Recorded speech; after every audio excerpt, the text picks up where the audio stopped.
Bom dia.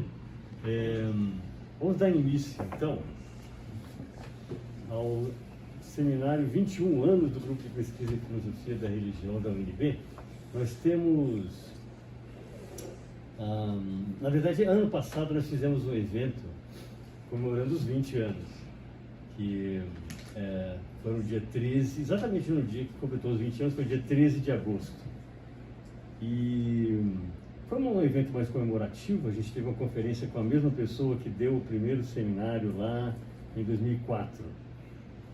Mas acabou que nós não pudemos ter oportunidade de ter uma interlocução entre os participantes do grupo de pesquisa de um modo um pouco mais profundo. Ou seja, não houve rigorosamente um seminário, então, um evento comemorativo. Então a ideia era, esse ano, tentar fazer isso com os professores do departamento que participam do grupo de pesquisa, que aqui o Márcio, eu próprio, o professor Jean, o professor Scott, o professor Marcos Aurélio, e os 7 pesquisadores colaboradores que nós temos no grupo. O professor Ricardo, que aqui presente, o professor Humberto, o professor Álvaro, e também aproveitando a presença de participantes externos ao grupo que vieram para a defesa de memorial ontem. Então, o professor Álvaro que está aqui presente, o professor Sérgio, e fazer então um seminário dos 21 anos. Não é exatamente uma data muito comum de se comemorar, né? Mas antigamente a gente pode dizer... 21 anos é maioridade. Exatamente, né? O Código Civil antigamente previa 21 anos como maioridade penal. Então agora o nosso grupo de pesquisa pode ser responsabilizado penalmente por aquilo que fizer de errado, né? A gente pode vir a ser preso por coisas mal feitas, mas também tem a liberdade e a responsabilidade de fazer as coisas agora de modo livre e autônomo. Então, eu, com essas breves palavras, declaro aberto então o nosso seminário, e a gente vai então começar com os participantes externos ao grupo de pesquisa. Então, hoje de manhã está previsto o professor Álvaro, o professor Sérgio, estava previsto também o professor Alcino, mas ele, por razões pessoais, não conseguiu vir a Brasília. Então, nós vamos terminar um pouco mais cedo hoje. Ele era o último da manhã, e aí a gente vai recomeçar às 14 horas, acabando um pouco mais cedo, um pouco antes. Então, exatamente. Então a gente, os dois hoje de manhã, vão poder inclusive falar um pouco mais, o debate poder se estender um pouco mais. Então, vou apresentar o professor Álvaro, vou usar o seu lápis aqui. Ele tem graduação em Filosofia pela Faculdade de Filosofia Nossa Senhora Medianeira, em 71, mestrado em Filosofia pela Universität Heidelberg, eu não sei se meu alemão está prestando ainda, Ruprecht Karls, em 77, e doutorado em Filosofia pela Universität Heidelberg, também na mesma instituição, em 81. Foi professor adjunto 4, aposentado da Federal do Rio Grande do Sul, e é titular da Unicinos, Universidade do Vale dos Sinos. Tem experiência na área de filosofia, com ênfase em história da filosofia, atuando principalmente nos temas Kierkegaard, socratismo, filosofia dinamarquesa, ética, Nietzsche e ironia. Traduziu vários livros de Kierkegaard, do original dinamarquês, e Adorno, do alemão, e foi presidente da ANPOF. Você não põe isso no seu currículo, você prefere esconder, talvez, ironicamente. Fui banca na Sorbonne, fui presidente de banca na Sorbonne, eu vou pôr isso como prêmio. Tá bom. Então, o professor Álvaro, ele vai nos falar, o título é Minhas Primeiras Tentativas de Usar IA na Pesquisa sobre Kierkegaard. Então, muito obrigado, professor Álvaro, com a palavra. Bom dia. Vocês desculpem a ponte do Bragueto, que está completamente entupida, eu estou vindo de lá, então o atraso não foi proposital.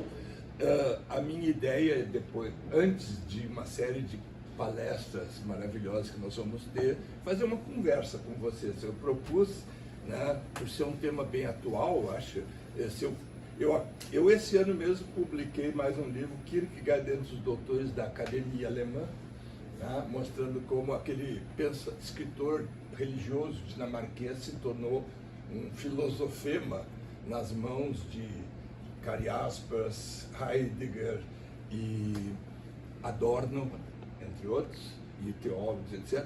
E então, eu não vou falar sobre isso, o livro está aí, né? Mas eu me propus a falar sobre tentativas de usar inteligência artificial.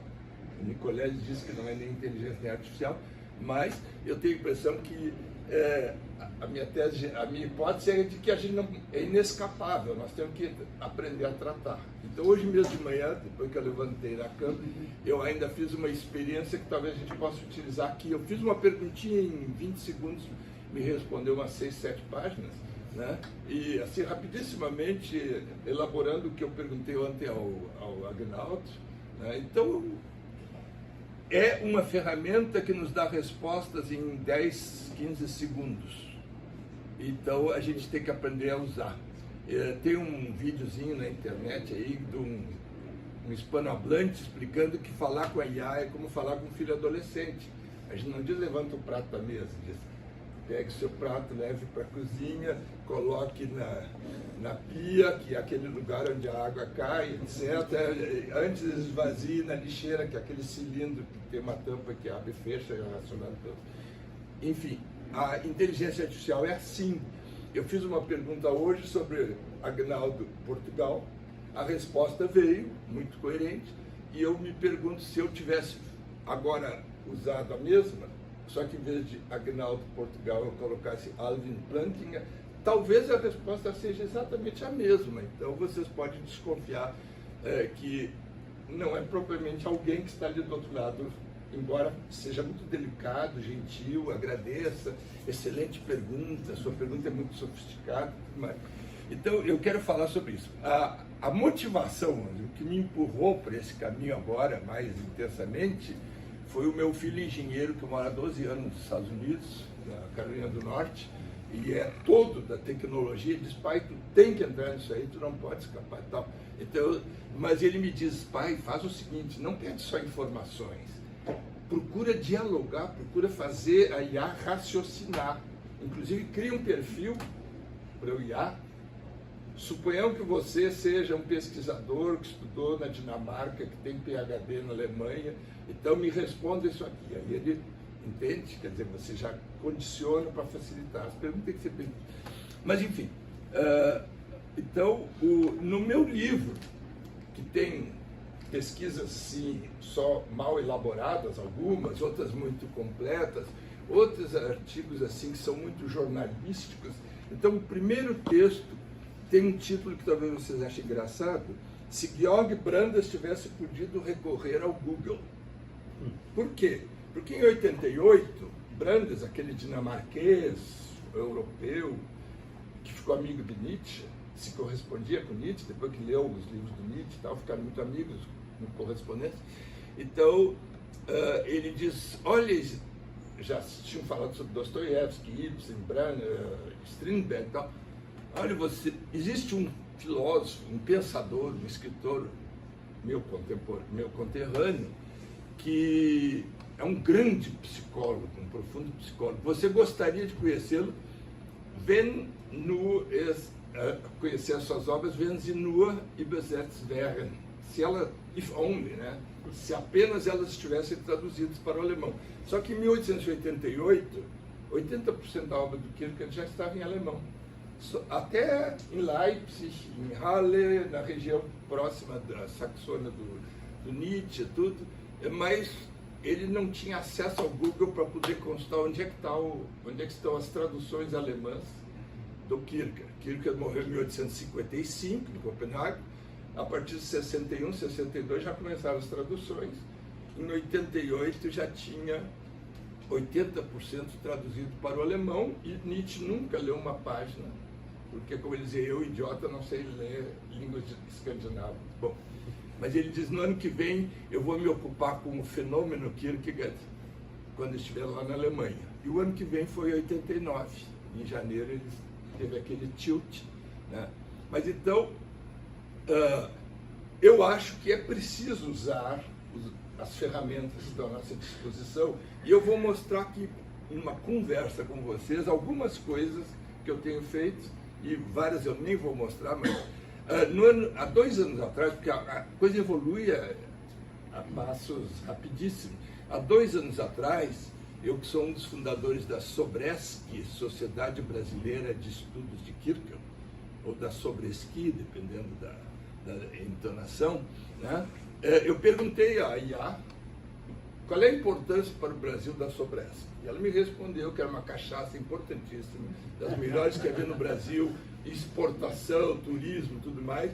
Então me deu 2 páginas sobre a Sobresc, elogiosas e tal, valorizando, me senti super bem, né? Mas só que era uma cachaça brasileira, Sobresc, podia ser vodka, né? Com esse nome, né? Mas de lá para cá já evoluiu, já melhorou muito, já tem muita coisa melhor. Embora você veja, às vezes, fala em factos, né? E você percebe que não foi o aluno que preparou a resposta. Bom. Então o contexto é esse, meu filho pedindo que eu aprofunde, tentando raciocinar, tentando fazer ela criar coisas.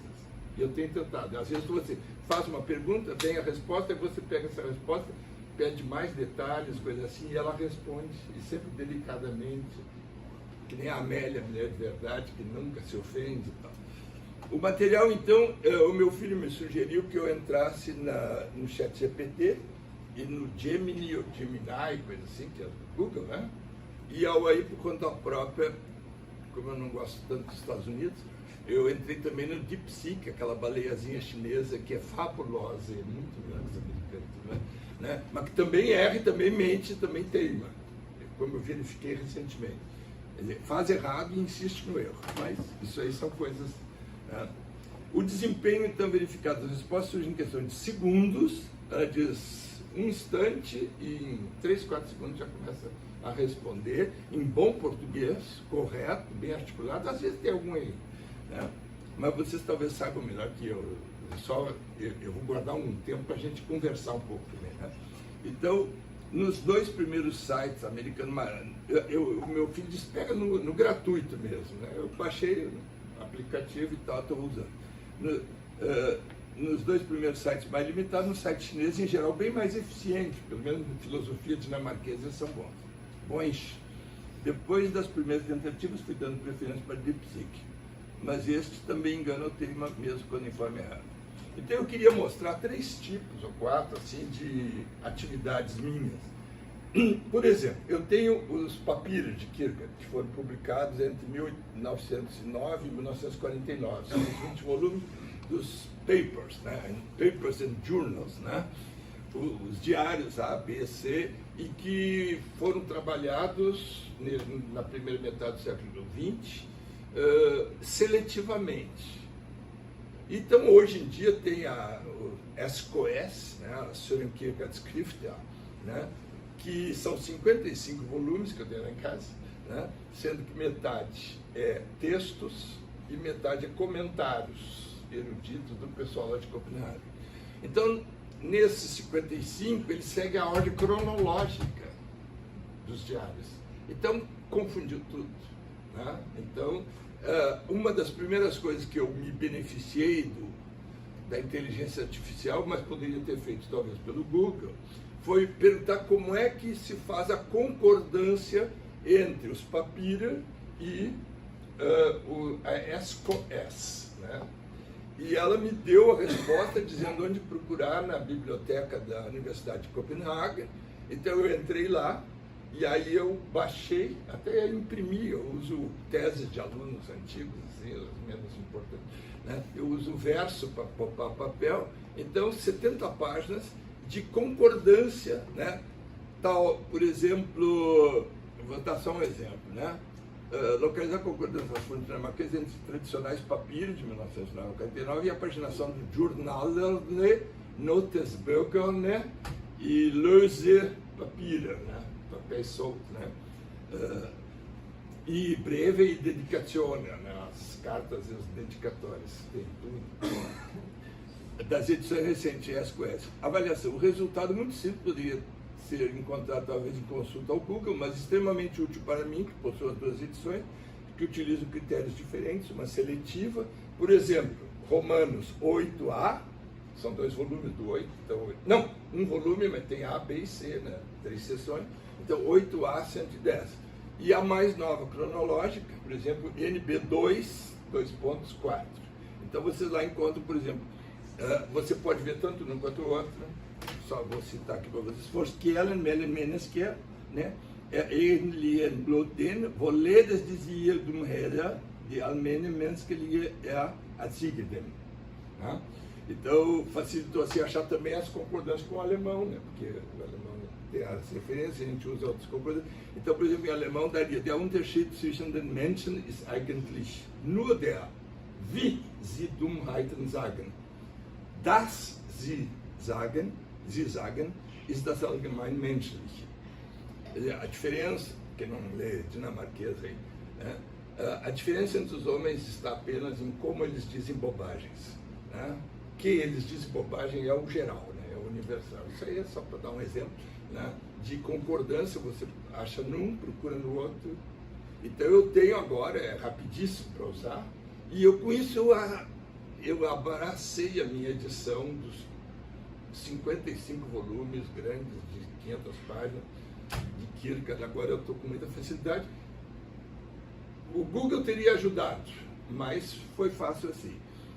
Outro tipo de pesquisa, eu estava discutindo com o Matheus Schmelter, um pesquisador que está lá no Rio Grande do Norte, sobre o verbo opelsker. Porque quando eu conheci o tradutor americano, Honk, lá nos Estados Unidos, eu me apresentei e disse, professor, eu estou traduzindo as obras do amor, que eu sei que o senhor gosta muito, né? O senhor traduziu com a sua esposa, a dona Edna, né?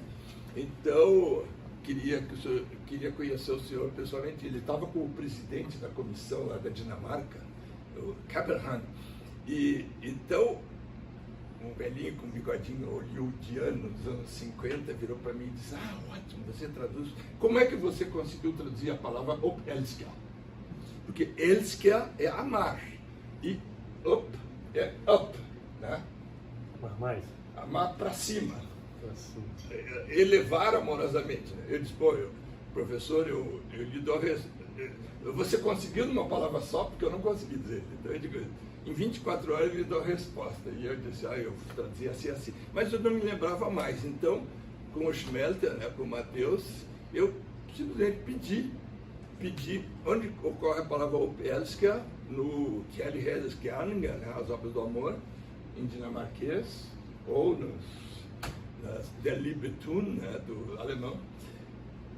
E o Gemini não soube e o ChatGPT não soube. Mandam, recorra a tal versão. Então eu não precisava ter consultado. Mas o DeepSeek me respondeu. E aí a resposta em dinamarquês e português, citando frases, citando o capítulo onde se encontra, com algum errinho. Por exemplo, tinha um capítulo 2A, que era na verdade o 2B, mas um errinho pequeno. E aí me deu 3 frases em que ocorria o verbo opelsker e a minha tradução também. Então aconteceu isso. De fato, não é só essas 3, mas ela descobriu 3 citações de um livro que está digitalizado e tal. Então, a gente pode fazer esse tipo de consulta, muito simples, né? E mesmo assim tem que prestar atenção, né? Porque ele pode também não estar sendo exato, ele pode chutar inventando. Álvaro, e como é que foi que você traduziu? É isso que eu ia perguntar. Cultivar amorosamente. Cultivar Né? amorosamente. Quer dizer, coisas assim, né? Mas não existe uma palavra só. Aí tem o problema do elsker, né? Elsker, no dinamarquês, é amar, né? Então tem elskov, é o amor, mas kjærlighed também é amor. Então alguns dizem caridade, kjærlighed, elskov, amor erótico. Não é verdade, porque pode ter uma pessoa que engravida por um kjærlighedsaffair, né? Um affair de caridade não dá, né? Um caso de amor. E também o ama teu próximo como a ti mesmo é elske, du skal elske din næsten, né? You shall love your neighbor, né? Assim, né? Então, você encontrar no texto. E outra que aconteceu foi muito engraçado também com o Schmelter, o Matheus, ele queria em Estrasburgo. Se eu quisesse, até ele me sugeriria como entrar em contato, que foi um texto da revista Tal, né, em 1998.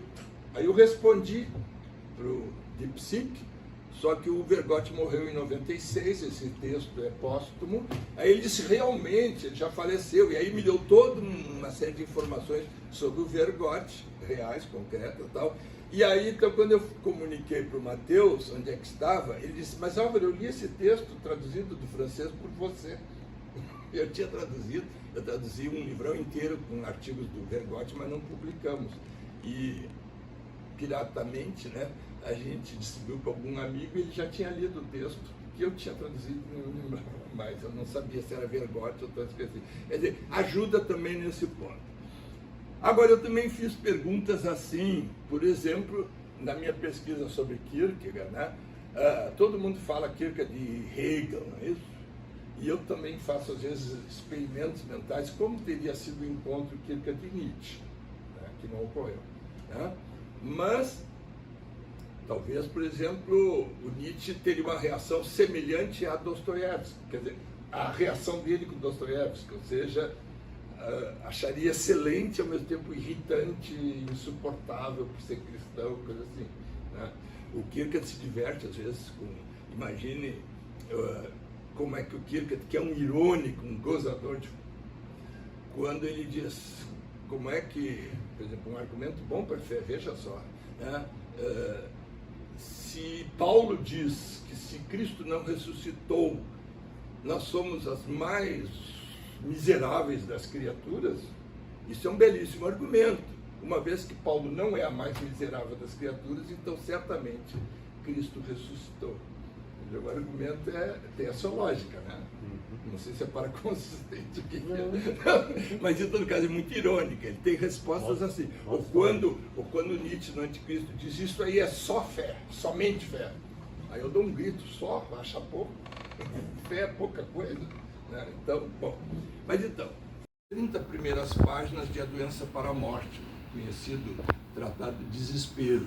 Então aí ele me responde com uma série de ideias do Grund, né, do problema do mal, em Schelling, etc. e tal, e mostra, comparando e diferenciando.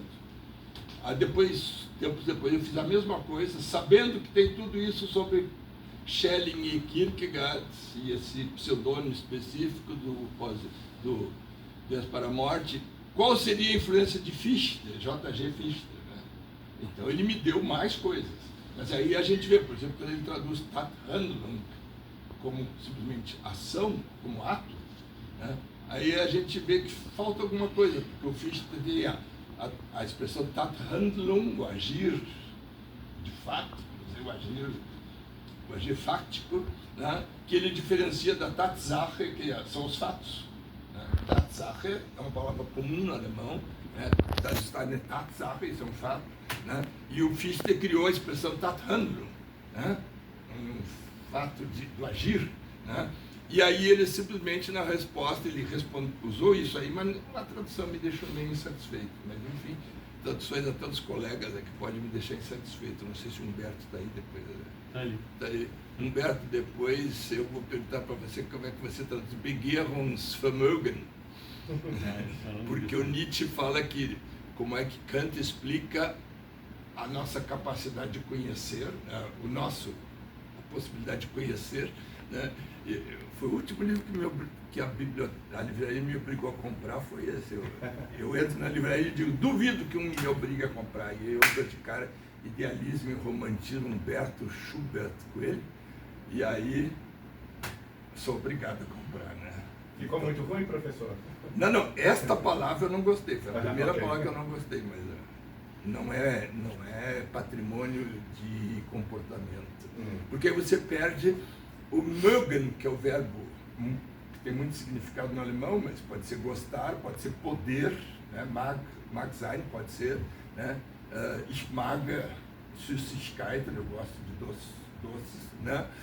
E Vermögen pode ser a fortuna, como você imaginou, patrimônio, fortuna, né? O cara tem muita Vermögen, tem um grande patrimônio, né? Mas Vermögen pode ser também uma faculdade, aí você não quis usar a palavra faculdade, que em todo caso, Begehrung é mais no sentido de cobiçar, desejar, E o Valério traduziu a petição. Você, de certo, não gostou da palavra petição, né? Mas é mais no sentido de um desejo, né? E o Nietzsche, para ironizar com Kant, ele diz que como é que o professor Kant explica que nós podemos conhecer? Vermögen eines Vermögens.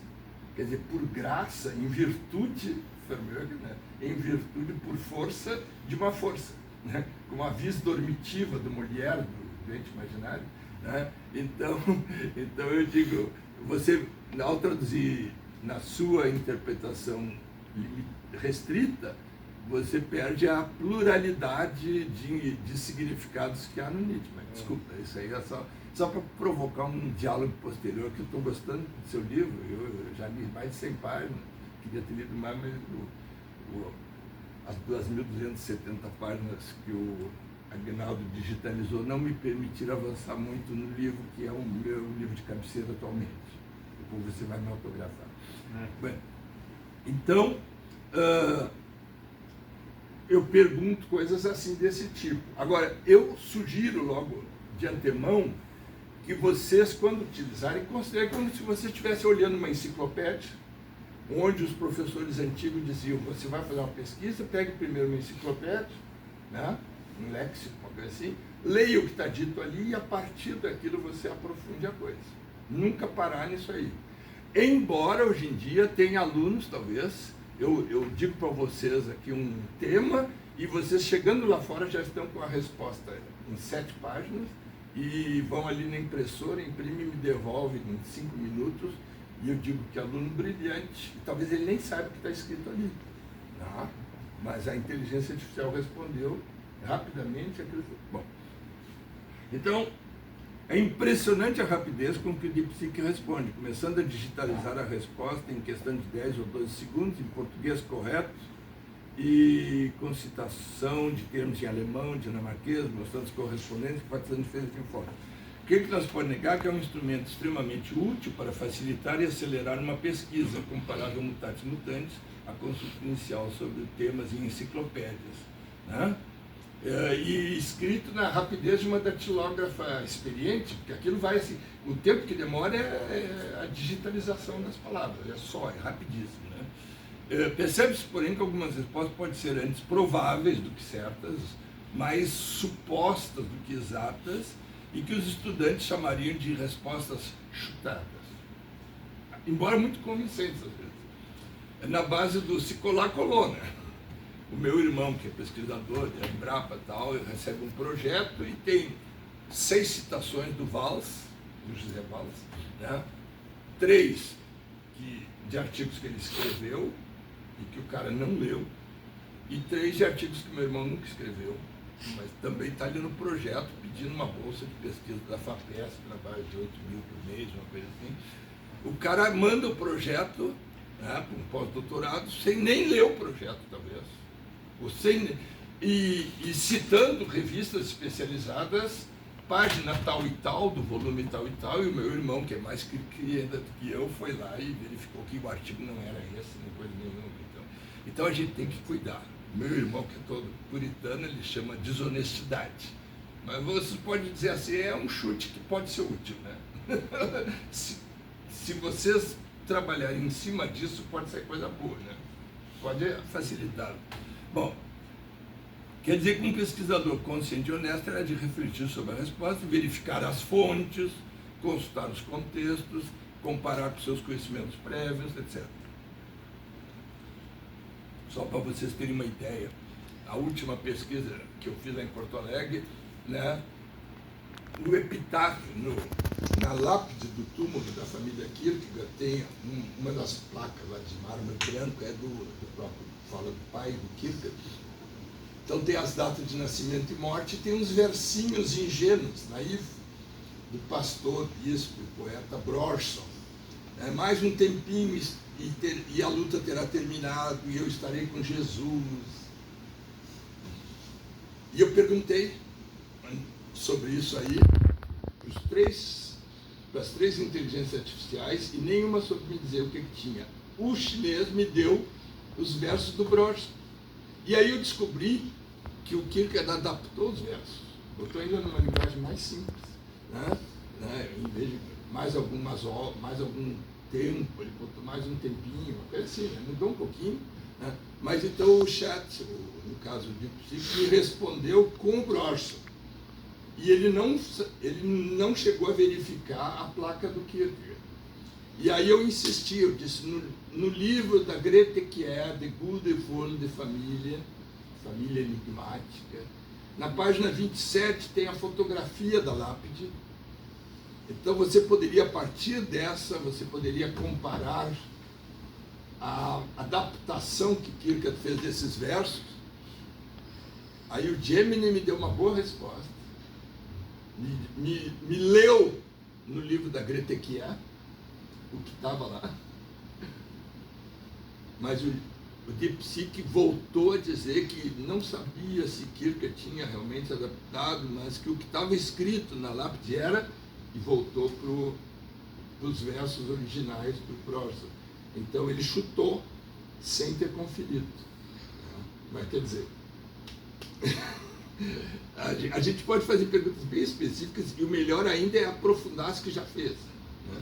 Bom, imaginemos então numa situação concreta, uma sala de aula, faltando 5 ou 10 minutos para o final da aula, o professor distribui como tarefa para pesquisa em casa ou em biblioteca uma questão do tipo: comparar, essa eu apliquei nos 3, comparar a religiosidade de Pascal com a de Kierkegaard. Bonito, né? É bom, exige uma certa reflexão, né? Então, é claro que vai aparecer aposta, vai aparecer salto, um é calvinista, para surpresa do mestre, algum aluno que tem o seu celular à mão poderia entregar a tarefa com, digamos, 500 palavras, a gente pode pedir isso, né? Quantas palavras ou quantas páginas, responde em 500 palavras. Meio minuto depois, ou ao final do recreio, o aluno traz já impresso, inclusive com citações em francês e dinamarquês. Pô, o professor fica embevecido. Ou talvez 3 alunos trouxessem 3 diferentes textos, todos com cerca de 500 páginas, todos mais ou menos alguns temas repetidos, mas nas 3 inteligências artificiais usadas. Pode ser que o professor perceba que um deles usou de facto, então já desconfia que aquele cara que é de Goiás não usa de facto. Você é um gaúcho, talvez usasse para diferenciador da fatiota, de fato. Mas, bom, e que talvez tenha um errinho tipo passionais quando é passional, né? Então você percebe que o aluno foi desatento. Bom, mas em todo caso é um desafio para qualquer professor agora, dar trabalho para o aluno. Se você me der uma pergunta agora, eu lhe respondo em meio minuto, então fica difícil. Outro aluno talvez imprimisse o seu texto e no final que ele entrega, o professor Agnaldo pega, né, Pascal, Kierkegaard, muito bonito e tal, e no fim diz assim, no fim do texto: foram 515 palavras, gostaria que eu resumisse para ficar mais perto das 500 palavras. Aí entregou o jogo, né? Aí você vê que não é o aluno, né? Pode acontecer, aconteceu no modelo, né? A resposta traz, inclusive, a pergunta. Mas talvez. Não, ele oferece. Nós podemos até fazer alguma experiência aqui se pegar, né? Pode ser, inclusive, que esses 3 alunos nem tivessem passado os olhos no texto que entrega o professor. Mas estariam entregando cada um o resultado de sua pesquisa em que absolutamente nada aprenderam.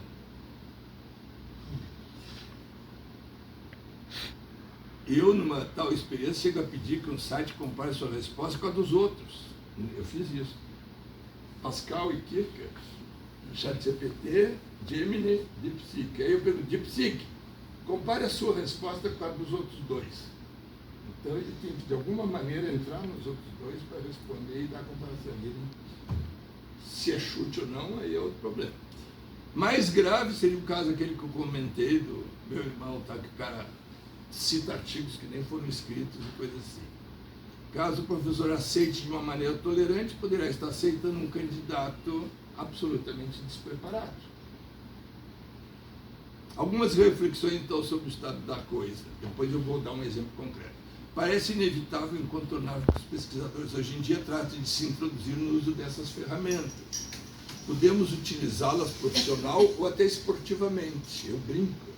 Eu fiz um soneto, já cometi uns quase 1000 sonetos na minha vida, nos últimos anos. Então eu fiz um soneto chamado Alienação, porque precisaríamos aprender inglês, né? Porque não chinês, mandarim, assim, né? Para ganhar dinheiro e tal.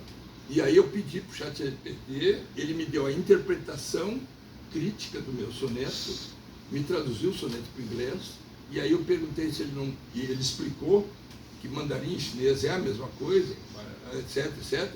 E aí depois eu disse, então me deu o soneto em mandarim, e ele mandou, usando o chinês, a grafia simplificada, mas ficou bonitinho, realmente eu tenho aqui, né? Eu tenho um soneto em mandarim, né? E ele inclusive explica por que ele traduziu isso assim, assim, porque será que o mundo está entrando em parafuso?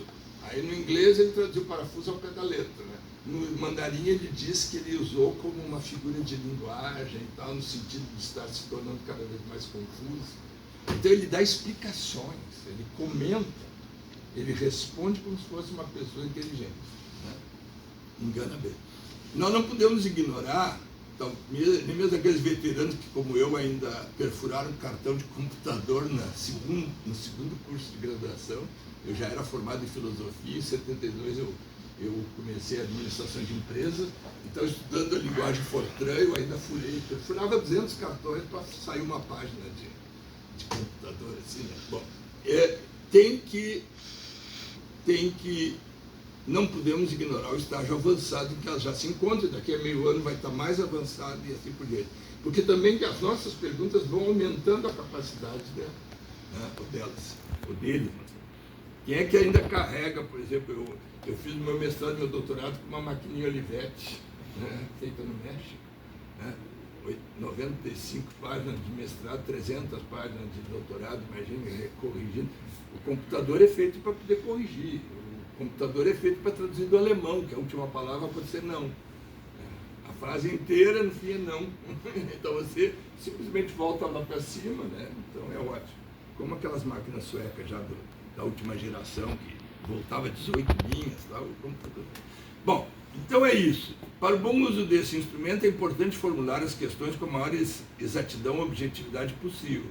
Palavras como importantes, relevantes, podem ocasionar múltiplas respostas genéricas.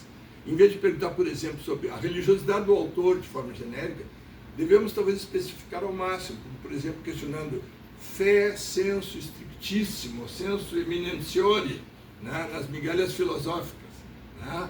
Quer dizer, porque o doutorando da Sorbonne que eu examinei em 2011, ele dizia que ele evitava usar a palavra fé, porque ele usava croyance, porque era num sentido genérico. E aí eu arguí para ele dizendo, escuta, se o Kierkegaard fala fé em sentido eminente, ou mais eminente, é sinal que tem também fé no sentido mais simples. A fé de Abraão é uma fé mais simples, né? A fé em Jesus Cristo crucificado e ressuscitado já é uma fé mais estrita, né? Então você pode perguntar coisas bem específicas, certo? E aí também pode pedir, como eu falei, a partir de um escrito. Você não pergunta o que Plantinga sabe sobre isso. Você pergunta naquele livro, na parte final do livro, qual é a ideia dele. Se o livro estiver digitalizado, ele te responde. Assim. Importante é nunca aceitar qualquer resposta como definitiva, como moeda corrente.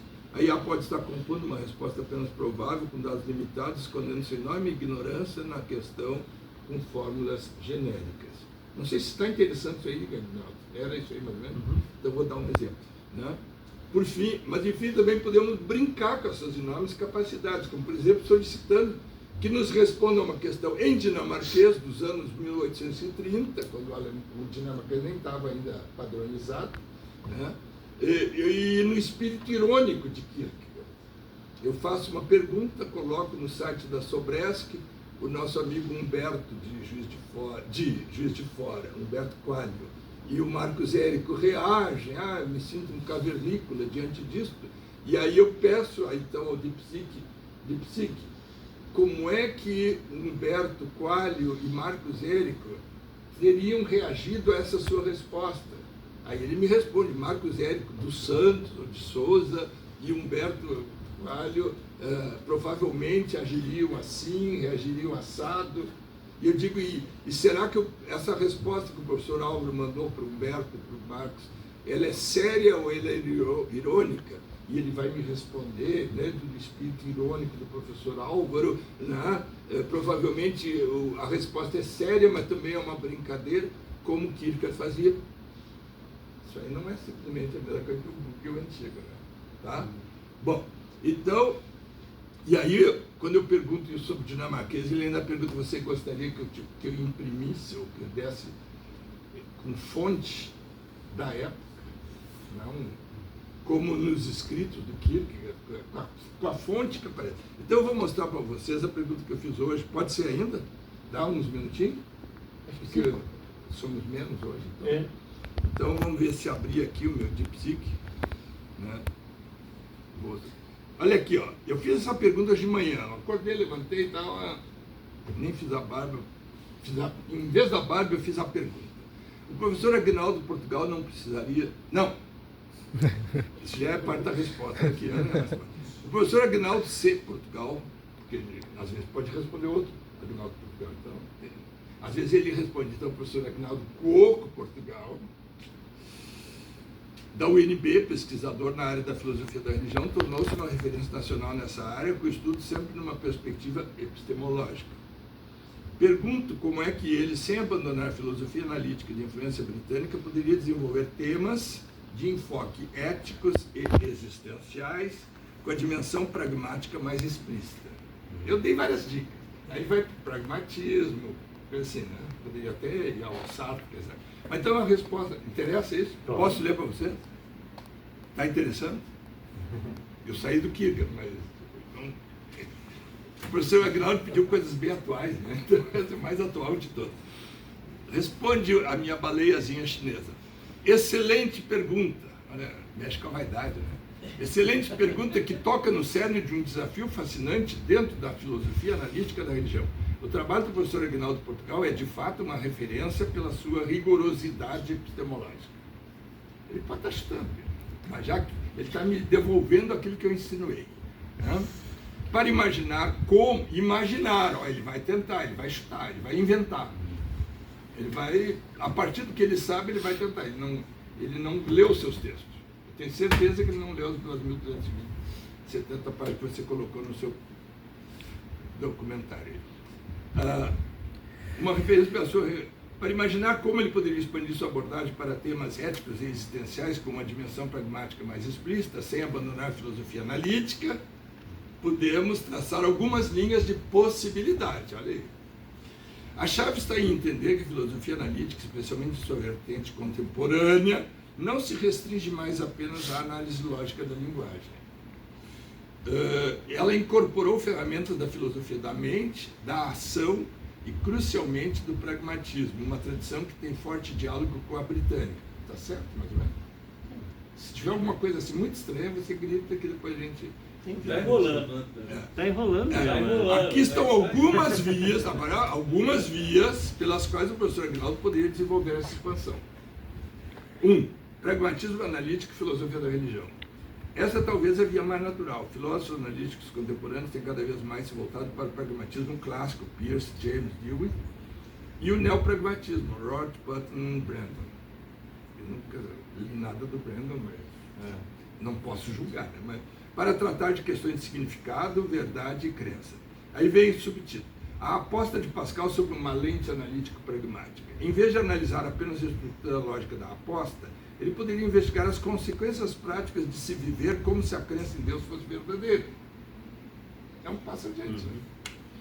Qual a diferença na forma de engajamento no mundo, na tomada de decisões éticas e na experiência subjetiva de significado entre quem aposta e quem não aposta?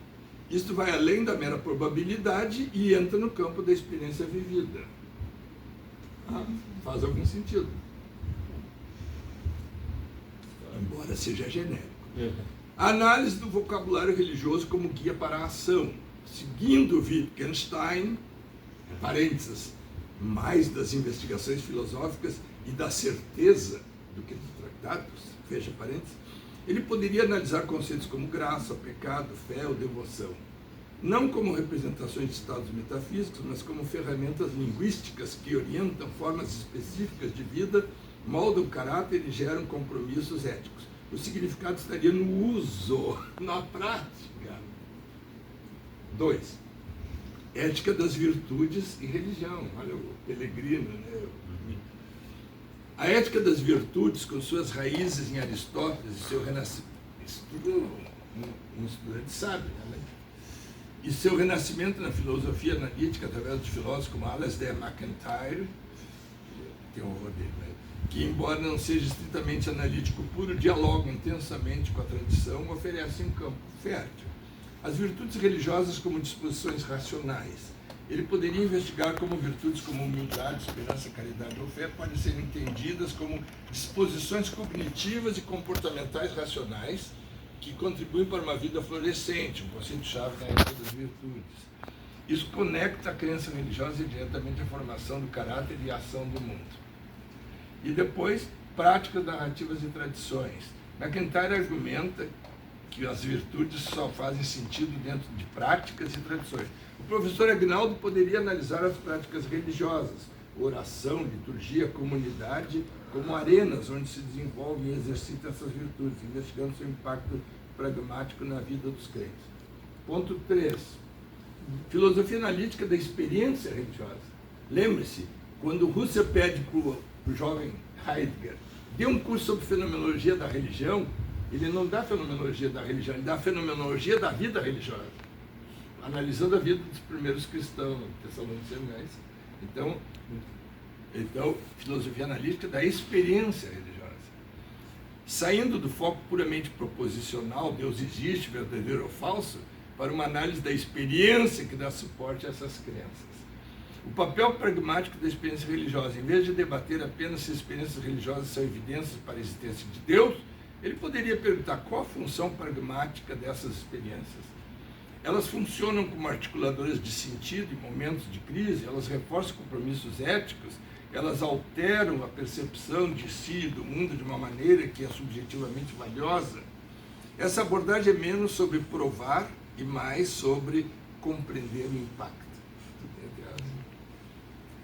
4.4. Epistemologia social da religião. Essa é uma área de um grande crescimento dentro da filosofia analítica. Ela estuda como as crenças religiosas são formadas, transmitidas e mantidas em comunidade. Testemunho, autoridade e comunidade. Uma análise sobre como os indivíduos em comunidades religiosas formam crenças na base do testemunho de outros líderes, textos, pares. Isso tem implicações éticas diretas. Qual é a ética do testemunho? Ontem, quando nós estávamos discutindo, eu me lembrei, eu entrei numa livraria, Paulinas, disse, aqui nenhum livro vai me convencer. Aí eu dou de cara no livro com o título Deus é Bom. Testemunhos sobre Dom Luciano Mendes de Almeida, meu querido Padre Mendes, que me orientou e que me dizia Deus é bom, Malva. Então eu li, e esse é um livro assim importantíssimo para mim, entende? Testemunho de 200 conhecidos bispos e outras coisas, e pobres, e sugestões que ele fazia para casais e coisas assim, né? Então, é um livro de um santo, é uma geografia, né? Ou um mártir, como diria o Kierkegaard, é mais interessante conhecer um mártir do que conhecer uma biblioteca inteira, às vezes. Bom, quais são os perigos e benefícios pragmáticos de depender de uma comunidade epistêmica? Desacordo profundo e intolerância. Como membros de tradições religiosas podem, de uma forma racional e prática, engajar-se em desacordos profundos com secularistas ou com outras religiões? Isso leva a questões urgentes. Tá? Aí vem tópicos de enfoque ético existencial possível. Dentro dessa moldura, ecostemas, exostemas também, né? Sim. Específicos que o professor Aguinaldo poderia abordar. Eu vou simplificar agora. Fé e racionalidade prática, a fé como um compromisso prático, etc. O problema do mal na prática, como comunidades e indivíduos religiosos respondem pragmaticamente ao mal, ao sofrimento, etc. Identidade pessoal e narrativas religiosas, como as narrativas religiosas exemplificassem ser criado a imagem de Deus, redimido, moldam pragmaticamente a identidade pessoal, etc. Religião e liberdade, uma análise conceitual sobre o que significa ser livre, dentro de uma tradição que enfatiza conceitos como servidão a Deus ou obediência. Há uma contradição, uma religião. Conclusão. O professor Aguinaldo, Portugal não precisaria abandonar seu rigor epistemológico para essa empreitada. Pelo contrário, ele aplicaria esse rigor a novos objetos, não apenas às crenças proposicionais, mas às práticas, experiências, virtudes e dinâmicas comunitárias que constituem a religião vivida. A dimensão pragmática se tornaria explícita ao focar nas consequências dessas crenças e práticas na vida concreta, na forma como orientam a ação, moldam o caráter, criam sentido e fortalecem, ou às vezes fragilizam, a teia social. Essa abordagem mantém a clareza e o argumento lógico da tradição analítica, mas amplia seu escopo para abraçar as questões mais profundas e urgentes da condição humana, que são, em última análise, éticas e existenciais. Seria uma evolução natural e muito bem-vinda dentro do seu programa de pesquisa. Chutou bastante, né? Generalidades aos montes, mas dá uma aparência assim bem legal, né? Hein? Você tiraria alguma ideia prática para você disso aí? Quer dizer, é isso. Agora, se você chegar e disser assim, não, mas eu acho que aqui nesse ponto o Maquetai está errado, ele vai responder. E o engraçado é que ele responde em 20, 25 segundos, ele escreve tudo isso aqui. Então é isso, gente. Eu acho que não dá para ignorar. Mas temos que aprender a usar, assim como eu não consigo ligar o Wi-Fi no meu celular aqui nessa sala, pelo meu DNA avançado, entende? Assim também nós temos que aprender a usar essas ferramentas. Né? É bom usar mais de uma, até para comparar depois e tal. Né? E, é claro, ele vai aos arquivos que existem digitalizados. O que tiver na realidade fora do digital, ele chuta. Mas ele chuta, às vezes, de uma maneira coerente. Assim. Se eu perguntar aqui o que acha do livro do Humberto sobre idealismo e romantismo, fruto dos seus estudos de doutorado, etc., ele vai dar a opinião dele, que pode parecer muito coerente. Agora, se eu perguntar como é que você traduziria Beguenos Vermögen, aí ele vai me dar, e talvez ele vai dizer, lá na Companhia das Letras, a tradução que o Souza usou é um pouco diferente, manteve aquela ambiguidade. Estou usando você agora como exemplo. Tá bom, gente? Então, era isso que eu queria apresentar. Espero ter provocado alguma reflexão e escutarei com maior atenção as palestras que vierem no futuro. Agora, se tiver alguma pergunta que a gente possa responder rapidamente. Muito bem. Vamos lá. Muito obrigado.